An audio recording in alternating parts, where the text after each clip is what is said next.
Pemirsa, Anda kembali di Zona Bisnis. Pemerintah akhirnya merilis postur dan kerangka RAPBN 2026 yang disampaikan dalam pidato kenegaraan Presiden pada 15 Agustus lalu. Bagaimana sebenarnya peran dari APBN dalam membangun negeri? Rekan kami Anggi Hasibuan akan menggambarkannya untuk Anda dalam Metropedia berikut ini. Pernahkah terbayang sama Anda kalau lagi lewat jalan tol yang mulus sekali terus mikir, wah ini dibangunnya kalau pakai duit sendiri kayaknya nyicil sampai cucu gitu ya. Atau lagi lihat anak-anak sekolah bawa buku gratis dan merasa ini siapa sih yang bayarin? Jawabannya pemirsa adalah APBN.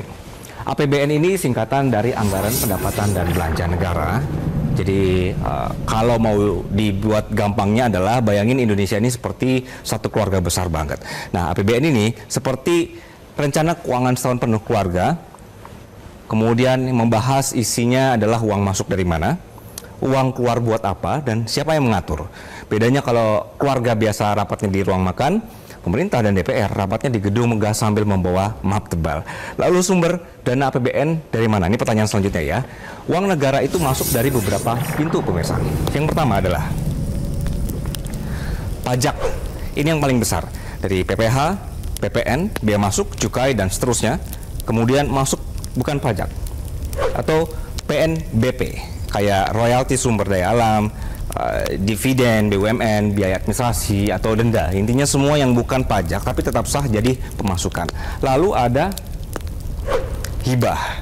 Nah, ini bantuan dari pihak dalam atau luar negeri, dan kalau semua ini belum cukup, negara bisa ngutang atau terbitkan obligasi, ibaratnya kayak pinjam uang ke tetangga tapi versi negara. Jadi tetangganya bisa investor global, dan uang yang sudah masuk tadi kemana perginya? Ini pertanyaan selanjutnya begitu ya. Nah, saya akan masukin dulu sebentar. Belanja pemerintah pusat, gaji guru, pembangunan rumah sakit, bikin jalan, bikin alat pertahanan, sampai subsidi BBM. Kemudian juga duitnya kemana? Transfer ke daerah dan dana desa. Biar pembangunan nggak cuma di kota besar, tapi juga sampai ke pelosok. Kemudian juga untuk bayar bunga dan cicilan utang. Ini seperti bayar tagihan kartu kredit, cuma skalanya miliaran dolar pemirsa. Nah, setiap 16 Agustus sehari sebelum kita upacara HUT RI, Presiden hadir di sidang tahunan MPR DPR. Di situ ada dua momen penting, pidato kenegaraan atau laporan kinerja setahun dan nota keuangan atau rencana APBN tahun depan. Rencananya dibahas, disahkan sebelum 1 Januari, lalu dipakai selama setahun penuh. Begitu setahun selesai, pemerintah bikin laporan keuangan pemerintah pusat, BPK akan mengaudit, lalu laporan ini diserahkan lagi ke DPR paling lambat bulan Juni. Kalau keluarga, ini mirip seperti catatan harian pengeluaran. Bedanya yang ngecek bukan mama atau emak, tapi lembaga negara. Nah, kita nanti pemirsa, kalau dikelola baik-baik, manfaatnya ini bisa dirasakan langsung. Dari jalan yang kita lewati, kemudian juga dari sekolah anak-anak kita sampai listrik yang nyala di rumah. Kalau dikelola asal-asalan, ya sama kayak dompet pemirsa.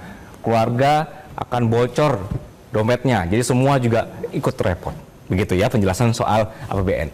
Saya Anggi Hasibuan, sampai berjumpa di Metropedia selanjutnya. Jelajahi cara baru mendapatkan informasi. Download Metro TV Extend sekarang.